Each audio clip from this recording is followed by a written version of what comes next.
So we have with us today Jaspreet Singh. He's a senior US-based attorney and an alumnus of Guru Nanak Dev University, Amritsar. Today he received the degree of Honoris Causa at the 51st annual convocation at GNDU Amritsar. Talk to him about, since he's an expert on issues of immigration and political asylum, and he's been taking up cases of Punjabi immigrants for last 20, 30 years in US. So we talked to him today about all these issues. Welcome to the Tribune Network, sir. You established the Guru Nanak chair here in GNDU Amritsar. Yes. What was your motive, or what was your vision behind it? I think that we have been educated in these institutions like Guru Nanak Dev University, Punjabi University, Patiala, or PAU, or Punjab University, Chandigarh. We went to all those countries like US, Canada, and these institutions help the poor and needy people to get education, and they have been there for a long time, so they have a high ranking, they have high reputation. So private universities are there, they are welcome, anybody is welcome to contribute, but not at the cost of public education. So many people whom I know have succeeded very much in their life. They could not afford the education, but these institutions helped them. So Dr. Karamjit Singh met me, and we came to US last year, and I have been there for many years. I have a law firm there. My law firm represents over 15,000 people all across. I have 18 junior attorneys and staff of over 50 people. I have offices in New York, New Jersey, Michigan, and in California. So he had this vision that he wanted us to get engaged in the universities and help them. So I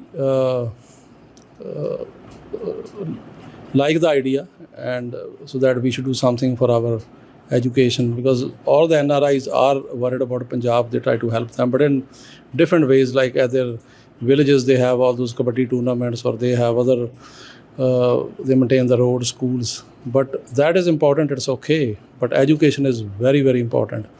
And education, I think, is one of the reasons for the problems that Punjab is facing regarding drugs, gang wars, or even terrorism. People who are educated, they are career-oriented.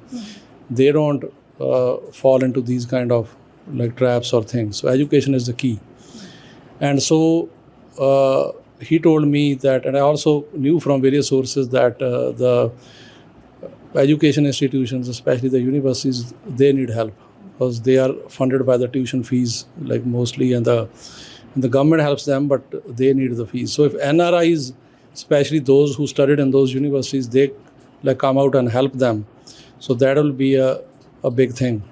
So he wanted me to engage, and I like the idea. But my in life, the motto had been that I don't say anything that I myself don't do. So I said I should lead by example. So I donated 5 crores to this university over a period of 3-4 years, and to establish a chair.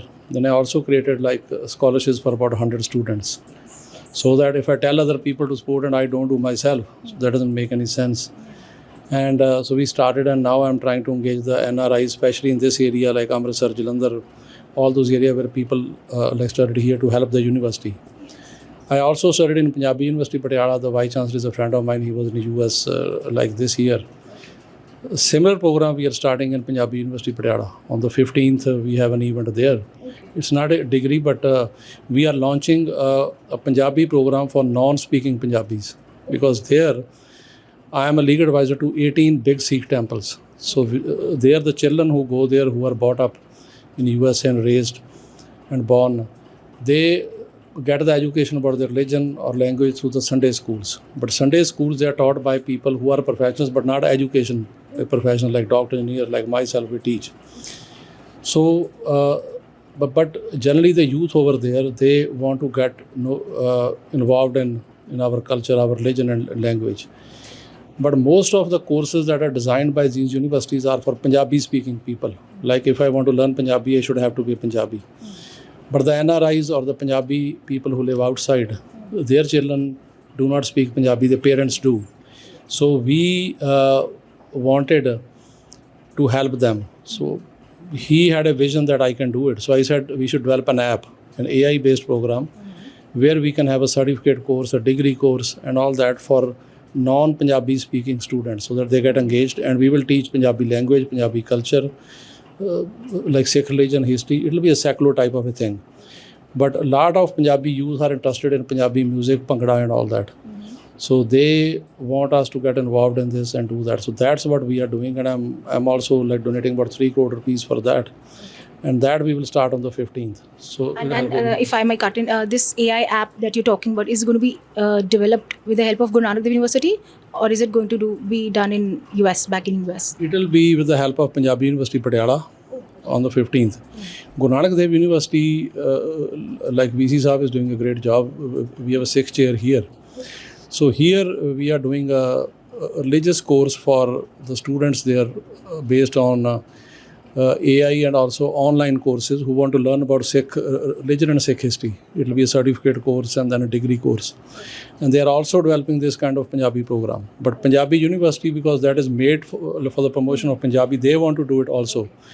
Because I also studied there, and my message is not only that only one particular university should be helped, it is that the Punjabis all over should help wherever they can. So I went to like school here in this university and Punjabi, so I'm helping them also.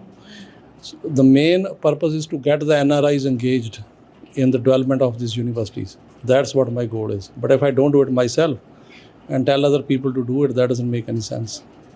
So in another question is that in the current political climate, and of course over the last 3 years we've seen that Punjabi immigrants have been affected because of the stringent tighter immigration laws all across the preferred countries.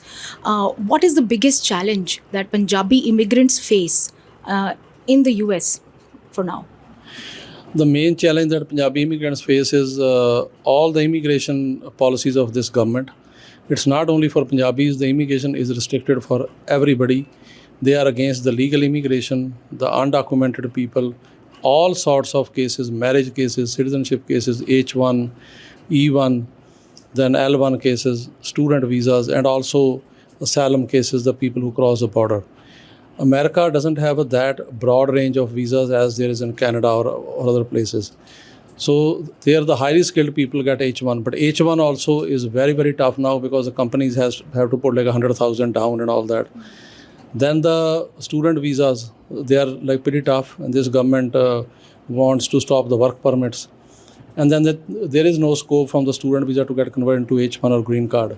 Then people who cross the border from here, so they do like the work like driving a truck or work in a gas station or store, so they get work permits through political asylum process. So they are also being devastated. 54,000 licenses of our truck drivers have been cancelled. I represent about 4,000 truck drivers in the US. That is the number one profession where... This is over the last year or so, or after Trump government? Last 1 year after Trump coming. So the trucking license in USA is like two types. One is a domicile, like CDL license. The other is non-domiciles. So domicile includes people who are citizens or green card holders. And non-domicile is people who had work permits or other visas. So they said that people who have work permits through various like cases cannot drive a truck. So they cancel their license. So only it is restricted to green card holders and citizens. So that destroyed the Punjabi community there. And not only that, people are being detained. I got about 100 people released in last 2 months, mostly truck drivers on habeas corpus petitions.